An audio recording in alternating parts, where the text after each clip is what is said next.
Hello दोस्तों, आज हम बात करने वाले हैं फोर्थ इंडस्ट्रियल रिवॉल्यूशन की। हमने इंडस्ट्रियल रिवॉल्यूशन आपको पहले ही पढ़ा दिया था। आज जो हम बात करेंगे वो करेंगे इंडस्ट्री 4.0 की। ये हमारी लेबर लॉज और यूपीएससी पीएफओ की स्पेशल सीरीज जो चल रही है उसी का एक पार्ट है।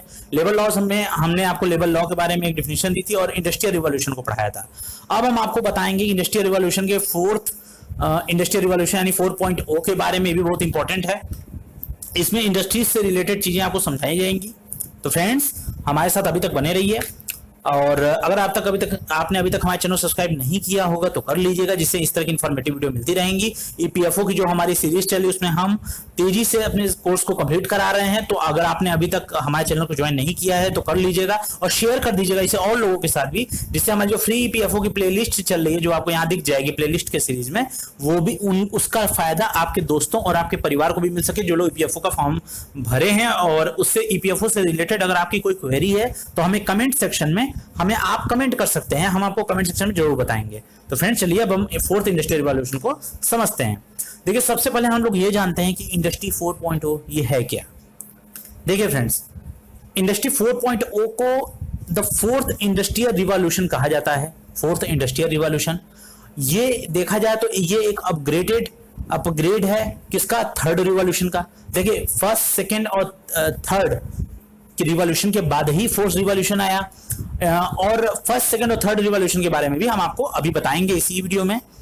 तो एक थर्ड रिवॉल्यूशन जो है उसका एक अपग्रेडेड वर्जन, एक मॉडिफाइड वर्जन है, क्योंकि थर्ड रिवॉल्यूशन में अगर हम टेक्नोलॉजीज को ऐड कर दें जिसमें फिजिकल, डिजिटल और बायोलॉजिकल वर्ड ऐड हो जाएगा, अगर उसमें ऐड कर देते हैं तो जो ये फिजिकल, डिजिटल और बायोलॉजिकल वर्ड है इसमें काफी चेंजेस देखने को मिलेंगे।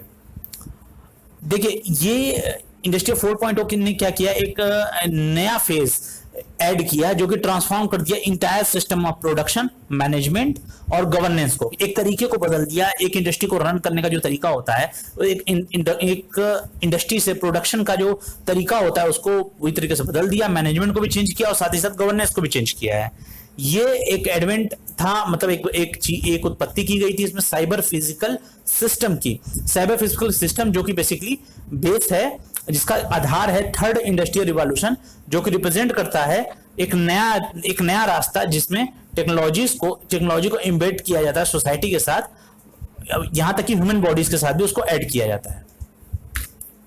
अब देखते हैं कि इंडस्ट्रियल रिवॉल्यूशन, मैंने आपको जैसे बताया कि टोटल 4 इंडस्ट्रियल रिवॉल्यूशन हुए थे। तो उसमें हम फर्स्ट इंडस्ट्रियल रिवॉल्यूशन की बात करते हैं। तो देखिए, फर्स्ट इंडस्ट्रियल रिवॉल्यूशन का जो टाइम पीरियड है वो 1700 से 1800 तक है। इस टाइम में क्या हुआ था कि मैन्युफैक्चरिंग जो था, देखिए अब इसका फर्स्ट इंडस्ट्रियल रिवॉल्यूशन क्या हुआ था, 1700 और 1800 की बात है, अर्ली 1800 की बात है, कि इसमें क्या हुआ था कि मैन्युफैक्चरिंग था। इस समय मैन्युफैक्चरिंग जो था वो इवॉल्व कर लिया था, वो फोकस करने लगा था मैनुअल लेबर जो होता है। मैनुअल लेबर यानी कि जो मजदूरी कराई जाती है लोगों से, लोग जो खुद से मेहनत करते हैं, जिसमें मशीनों का रोल कम होता है। उस समय फर्स्ट इंडस्ट्रियल रिवॉल्यूशन में मशीनें उतनी डेवलप नहीं थी, तो मैनुअल लेबर पे ज्यादा फोकस किया जा रहा था। और इसमें लोग जो थे वो दूसरे लोगों की और यहाँ तक कि जो भी एक जानवरों की तरह वो काम करते थे, जिससे कि ज्यादा से ज्यादा प्रोडक्शन बना सकें। और उस समय वाटर और स्टीम पावर्ड इंजन का यूज किया जाता था और बाकी तरह के मशीन टूल से उनका यूज किया था। फर्स्ट इंडस्ट्रियल रिवॉल्यूशन उतना डेवलप्ड वर्जन नहीं था। फिर आता है सेकंड इंडस्ट्रियल रिवॉल्यूशन। तो सेकंड इंडस्ट्रियल रिवॉल्यूशन का 20th सेंचुरी के अर्ली पार्ट में, 20th सेंचुरी का अर्ली पार्ट में जो स्टील का इंट्रोडक्शन है, यानी स्टील के जब कोई स्टील के बारे में लोगों को पता चला, स्टील का प्रोडक्शन बढ़ने लगा और साथ ही साथ इलेक्ट्रिसिटी का भी यूज फैक्ट्रीज में बढ़ गया।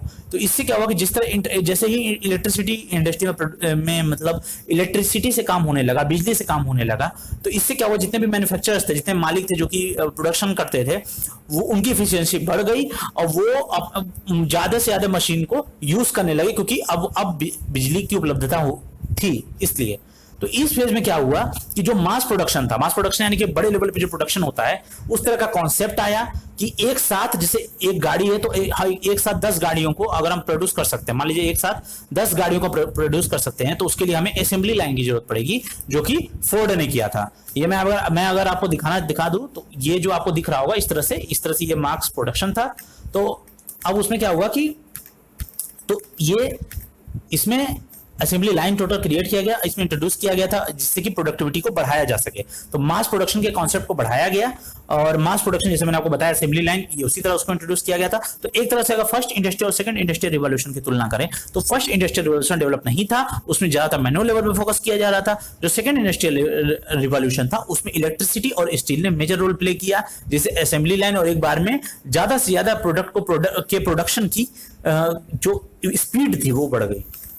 अब चलते हैं, अब देखते हैं कि थर्ड इंडस्ट्रियल रिवॉल्यूशन के बारे में। तो देखिए थर्ड इंडस्ट्रियल रिवॉल्यूशन का जो पीरियड है वो है लेट 1950s के बाद से शुरू हुआ, आजादी के बाद। इसमें मैन्युफैक्चर जो थे वो जब इंडिया आजाद हो गया था तब से इसमें मैन्युफैक्चर जो थे वो स्टार्ट करने लगे, ज्यादा से ज्यादा इलेक्ट्रॉनिक और कंप्यूटर टेक्नोलॉजी को यूज करने लगे अपनी फैक्ट्रीज में। हालांकि उस समय के कंप्यूटर्स भी उतने डेवलप नहीं हुआ करते थे, लेकिन जिस तरह की वहां टेक्नोलॉजी थी पहले से ज्यादा विकसित हो गई। और इससे एक तरह से क्या हुआ कि वो लोग एक शिफ्ट को मतलब उन्होंने एक्सपीरियंस किया, जिससे कि वो बहुत ही ज्यादा से ज्यादा मैकेनिकल टेक्नोलॉजी को यूज करते थे और साथ ही साथ डिजिटल टेक्नोलॉजी और ऑटोमेशन सॉफ्टवेयर पे भी काम उस समय होने लगा था। तो थर्ड इंडस्ट्रियल रिवॉल्यूशन थोड़ा सा और ज्यादा डेवलप हो गया था।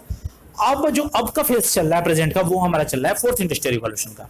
तो अब हम देखते हैं कि अब आप उम्मीद करता हूं कि आपको समझ में आ गया होगा कि first industrial revolution second industrial revolution क्या है। तो देखिए इंडिया, अब हम बात करेंगे इंडिया और फोर्थ इंडस्ट्रियल रिवॉल्यूशन के बारे में। हमने स्टार्टिंग में आपको बता दिया कि फोर्थ इंडस्ट्रियल रिवॉल्यूशन क्या है, जिसको इंडस्ट्री 4.0 भी कहा जाता है। अब हम बात करेंगे इंडिया और फोर्थ इंडस्ट्रियल रिवॉल्यूशन के बारे में कि इंडिया पे किस तरह इंडिया ने अपना रोल अदा किया फोर्थ इंडस्ट्रियल रिवॉल्यूशन में, उसके बारे में चर्चा करेंगे।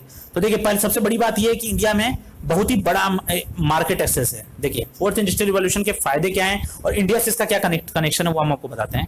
तो इंडिया में बहुत ही बड़ा मार्केट एक्सेस है। अगर मार्केट यहाँ का बहुत बड़ा है इंडिया का, क्योंकि पॉपुलेशन यहाँ की ज्यादा है और यहाँ की 50% से ज्यादा आबादी जो है अभी 27 साल से नीचे है। तो इंडिया एक यंग लोगों का देश है और जैसे और इंडिया में जो इंडियन यूथ जो है वो 20% ग्लोबल वर्कफोर्स में काम करते हैं, यानी कि पूरी दुनिया में 20% लोग इंडियंस फैले हुए हैं जो कि डायरेक्टली वर्कफोर्स में हैं, यानी कि काम कर रहे हैं, जिनकी प्रोडक्टिविटी अच्छी है।